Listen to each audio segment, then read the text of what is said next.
Hello, അപ്പോൾ എല്ലാവർക്കും എൻ്റെ പുതിയൊരു വീഡിയോയിലേക്ക് പതിവ് പോലെ സ്വാഗതം.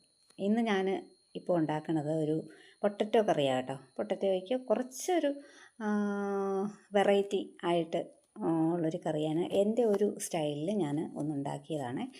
അപ്പോൾ അതിന് വേണ്ടിയിട്ട് ഞാൻ ഒരു 2 വലിയ പൊട്ടറ്റോ തന്നെയാണ് എടുത്തിരിക്കുന്നത്. അത് തീരെ ചെറിയ കഷ്ണമല്ല, ഒരു മീഡിയം ടൈപ്പ് വലുപ്പത്തിലാണ് ഞാൻ അരിഞ്ഞെടുത്തിരിക്കുന്നത്. അതിനകത്തേക്ക് നമ്മൾ ഒരു പച്ചമുളക് ഇട്ടിട്ടുണ്ട്.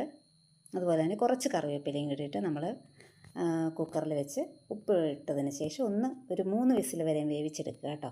പിന്നെ അതിനകത്തേക്ക് വേണ്ടിയിട്ട് ഞാൻ ചേർത്തിരിക്കുന്നത് നമ്മളൊരു വലിയ തക്കാളിയും ഒരു ചെറിയ സവോളയും കൂടി ഞാനൊന്ന് അടിച്ചെടുത്തിട്ടുണ്ട്. അതാണ് നമ്മൾ കറിക്ക് ചേർക്കണത്.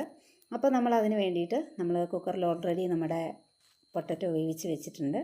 അപ്പോൾ പാൻ അടുപ്പത്ത് വെച്ചതിന് ശേഷം നമുക്ക് അതിനകത്തേക്ക് കുറച്ച് എണ്ണ ഒഴിച്ചു കൊടുക്കണം. എണ്ണ ഒഴിച്ച് ചൂടാകുമ്പോൾ അതിനകത്തേക്ക് നമ്മൾ കടുകിട്ട് പൊട്ടിയതിന് ശേഷം കുറച്ചൊരു 1/4 ടീസ്പൂൺ ജീരകവും കൂടി ഞാൻ ഇട്ട് കൊടുത്തിട്ടുണ്ട്.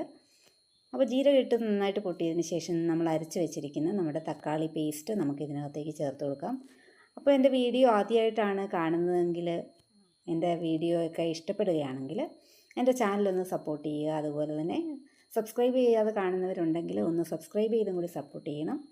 അപ്പോൾ അതുപോലെ തന്നെ ലൈക്ക് ചെയ്യുക, ഷെയർ ചെയ്യുക കേട്ടോ. അപ്പോൾ നമ്മുടെ തക്കാളിയൊക്കെ നന്നായിട്ട് അതിൻ്റെ പച്ചമണമൊക്കെ മാറിക്കഴിയുമ്പോൾ അതിനകത്തേക്ക് പിന്നെ നമ്മൾ ചേർത്തിരിക്കുന്നത് മുളകാണ്. മുളക് പൊടി ഞാൻ ചേർത്തിരിക്കുന്ന ഒരു 1/4 ടീസ്പൂൺ എരിവുള്ള മുളക് പൊടി, അതുപോലെ തന്നെ 1/4 ടീസ്പൂൺ കാശ്മീരി ചില്ലിയാണ് നമ്മൾ ചേർത്തിരിക്കുന്നത്. അതിൻ്റെ പച്ചമണം മാറുന്നവരെ നന്നായിട്ടൊന്ന് മൂപ്പിച്ചെടുക്കണം. അതിനുശേഷം നമ്മൾ വേവിച്ച് വെച്ചിരിക്കുന്ന നമ്മുടെ പൊട്ടറ്റോ നമുക്ക് ചേർത്ത് കൊടുക്കാം കേട്ടോ. പൊട്ടറ്റോ നന്നായിട്ട് തിളച്ച് വരണം. തിളച്ച് വരുമ്പോൾ അത് നമുക്കൊരു ഗ്രേവിക്ക് ഒരു തിക്നെസ്സിന് വേണ്ടിയിട്ട് അത് പതുക്കെ ഒന്ന് ഉടച്ചു കൊടുക്കുന്നുണ്ട്. നമ്മുടെ പൊട്ടറ്റോയൊക്കെ കുറച്ച് മാത്രം കേട്ടോ. മുഴുവനും അങ്ങോട്ട് നന്നായിട്ടൊന്നും ഉടച്ചൊന്നും എടുക്കണ്ട. കുറച്ച് പൊട്ടറ്റോ നമുക്ക് നന്നായിട്ടൊന്ന് ഉടച്ചു കൊടുക്കണം. അപ്പോൾ നമ്മുടെ കറിക്ക് ഒരു തിക്നെസ്സൊക്കെ ഉണ്ടാവും.